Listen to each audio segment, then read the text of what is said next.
Academia. Oh, the aesthetic, the gothic statues and buildings, the music.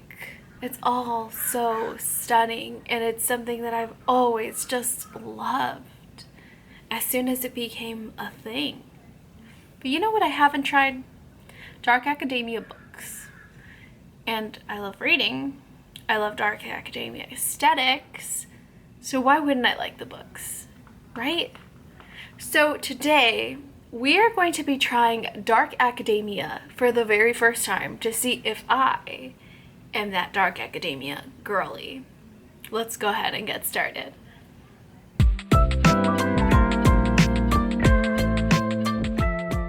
So I searched deep into the darkest pits of the Dark Academia books.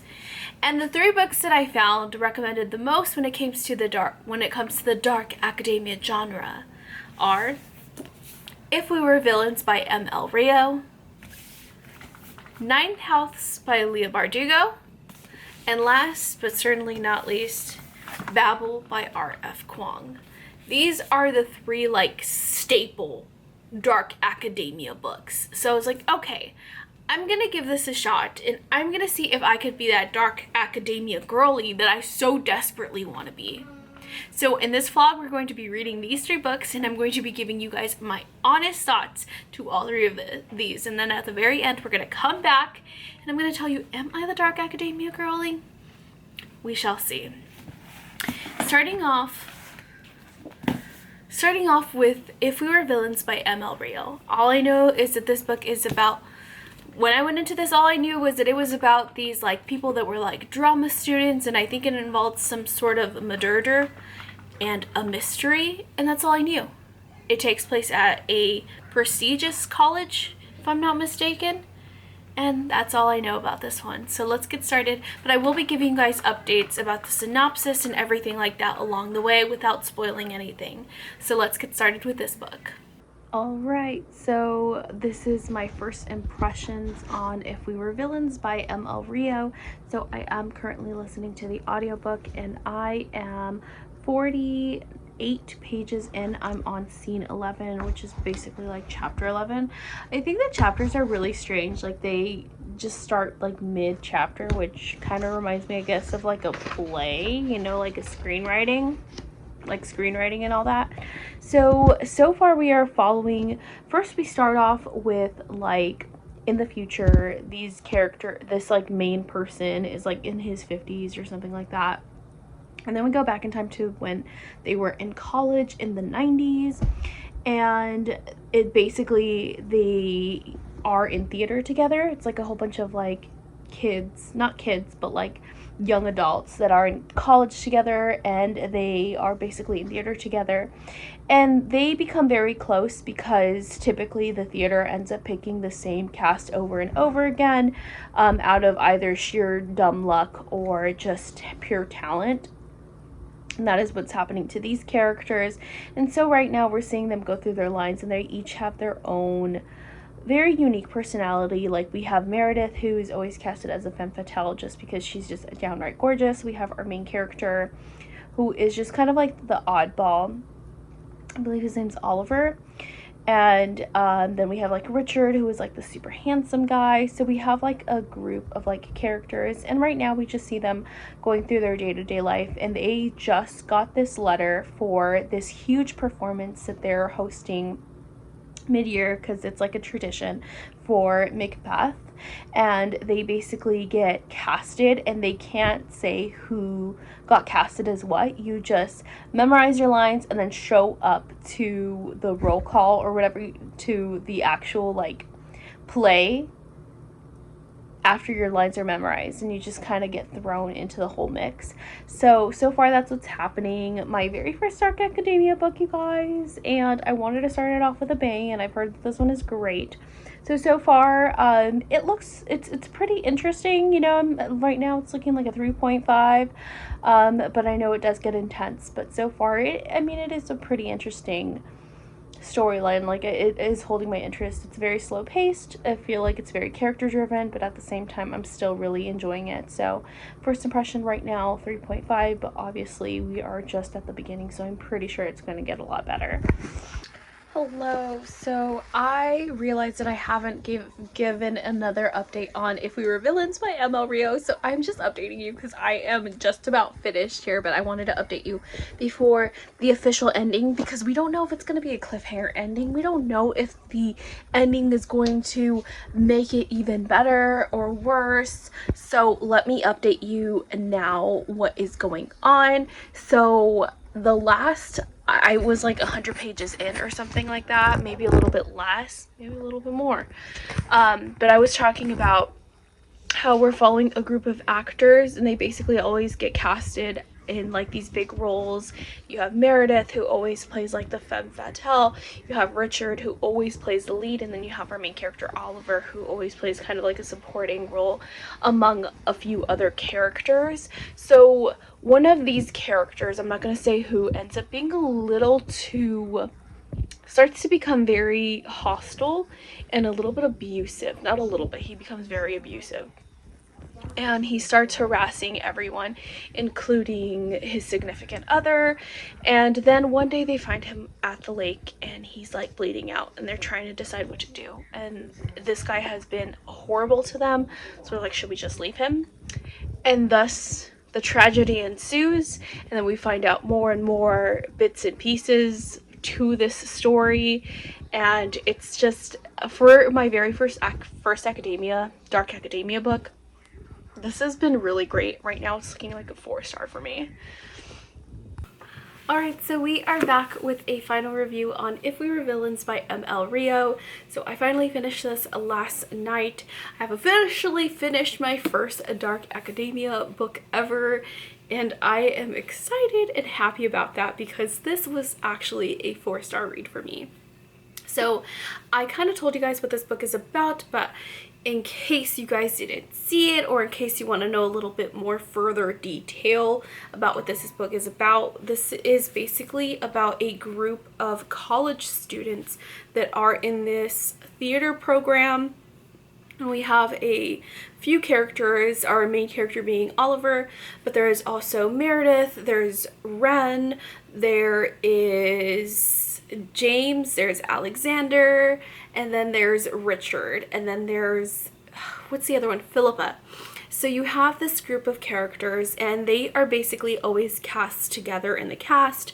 So Richard always plays pretty much any main character in the theater because he's the best actor. He's also very handsome and everything like that. He just has that star-like quality to them. Meredith is the bombshell of the group, so she always plays the femme fatale. Then you have Philippa and the other characters that are always like kind of these supporting characters. And then you have Oliver, who's pretty much always kind of like the back, kind of just a very much always a side character when it comes to the plays, and he likes it that way. He doesn't mind, he doesn't want the spotlight and everything like that. So these friends, right, they're always together, they get along very well until one day something comes across one of the characters, one of our characters here, not the main character but another side character, and then he just happens to start acting very, I don't know, a little insane. You know, he starts to get very hostile towards everyone else, including his cast members and his friends, his girlfriend, and everybody's like, what is going on? Like, what is wrong with you? And he just becomes more and more aggressive until they just cannot handle it anymore. And so one morning they find him rushed up on the river and he is like about to die, and they don't know how he got there, but they have to decide if they're going to save him or if they're just going to let him go because it would solve a lot of their problems. And that's where a whole bunch of other things come into play. This is a very character-driven novel. This is not necessarily one that is fast-paced based off of the plot. It's very character-driven. It's very like Shakespearean play actor-ish vibes here, but for some reason it worked for me. Even though I don't know too much about Shakespeare, I loved the whole aesthetic of it, if that makes any sense. I liked how it was told. ML Rio, you can tell, really knows their stuff when it comes to Shakespeare, and when it comes to acting, he's like, they seemed like they really did study all of that in order to grasp and get this story done. And I believe there was even an author's note that said that they really studied Shakespearean work because some of it was sort of inspired by one of the Shakespearean books. So overall, I really enjoyed this one. I thought it was a good read, and I am going to give it 4 out of 5 stars. So that is a really great start for my whole dark academia adventure journey that we're going on. So now that we've finished with If We Were Villains, we're going to be checking out Ninth House by Leigh Bardugo. Now this one is, all I know about this is that it has to do with Yale University, and it involves this girl that can see ghosts. That's all I know, and I think one of the characters has gone missing and we don't know what happened to him. And that's all I know about this one. So let's go into this one, and I'll be giving you guys my updates on this book as well. Alright, here we are. First impressions of Ninth House by Leigh Bardugo. I am now 114 pages in chapter 7, so I'm about 25% in. This is the OG, the original, the one that started the whole dark academia genre. At least from what I've heard of, it's either this one or like the Atlas 6, something like that. One of those started the genre, supposedly. That's what I heard online. If I am wrong, I don't know, okay? So in this one, we are basically following our main character, Alex, and Alex comes from a very tragic background. She had something very traumatizing happen to her a couple of years ago. She's always had a very rough childhood growing up. She's always been very poor. She's always done very poorly in school, so she is shell-shocked when she gets the opportunity to go to Yale University, only because she is one of the very few people that can see grays, which is a type of paranormal entity that a lot of people cannot see. So they let her go to Yale, and they make all these fake documents and paperwork to basically say that she's worth Yale. She's worth going to Yale. And she joins this elite society where she is basically guiding this guy named Darlington, who is pretty much like, they call each other Dante and Virgil, because, you know, Dante and Virgil, it's like one of them guided the other through like the underworld and such. And that's basically what he's doing with Alex. He's basically guiding her through the dark stuff, the dark academic stuff, as far as it go, paranormal things go. So they basically have a whole bunch of ghosts and paranormal entities that are popping up in Yale. I'm not sure what the big picture is for these grays or these entities, what the purpose of them are, and that's where it becomes a little bit confusing to me. It's like, I understand that she has these special abilities and that's why she's here, and I understand that these things are dangerous because they do kill, but I'm just still a little bit confused as to what they are, one, and then two, what's the bigger picture with these enemies? Is there somebody else controlling them? Do they have a bigger agenda, or are they just simple entities that just want to cause mischief and chaos? So that's where I'm a little bit confused. However, that also seems to be what's driving me to continue with the story, is that mystery behind what exactly is going on, because it is very intriguing. The writing, I am enjoying the writing a lot. It's not fast-paced. I wouldn't even say it's character-driven, because a lot of these characters are pretty mysterious other than Alex. I mean, even then, Alice still has some mystery to her.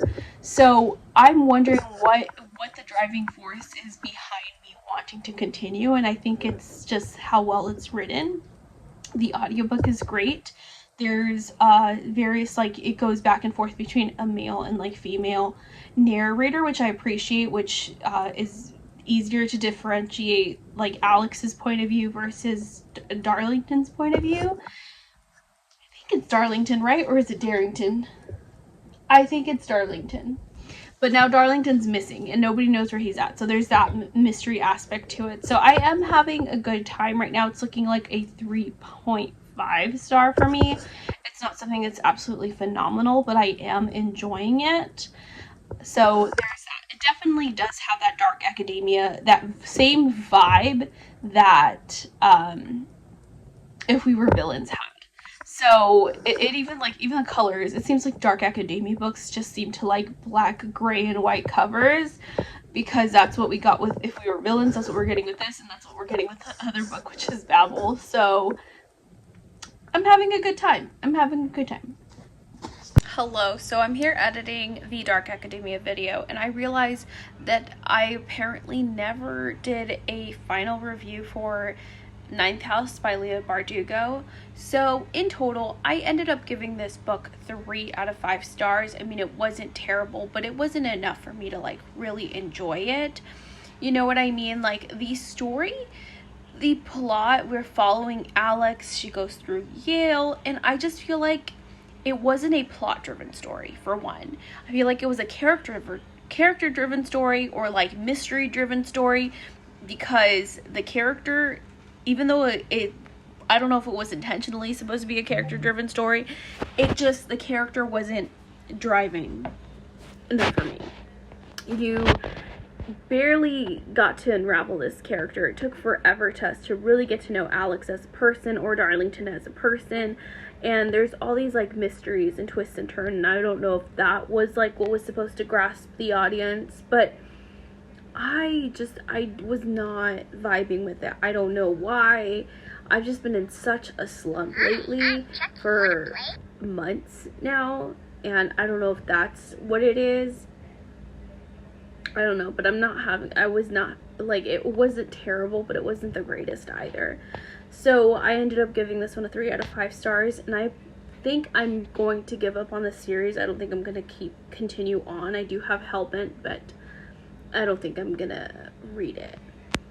Now that we have finished Ninth House, let's go ahead and start Babel, the last book in this whole reading vlog. Now, Babel, I literally don't know anything about what this is about. I think it has something to do with like translating scripts or translating into a different language, and that's all I know about this one. So let's get started with this one. Okay, so I am 105 pages into Babel by R.F. Kuang, and I'm not gonna lie, you guys, I am struggling.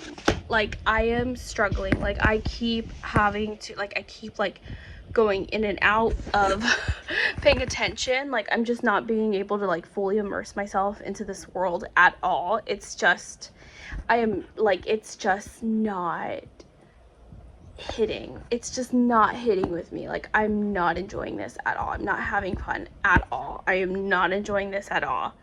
I just keep like tuning it out.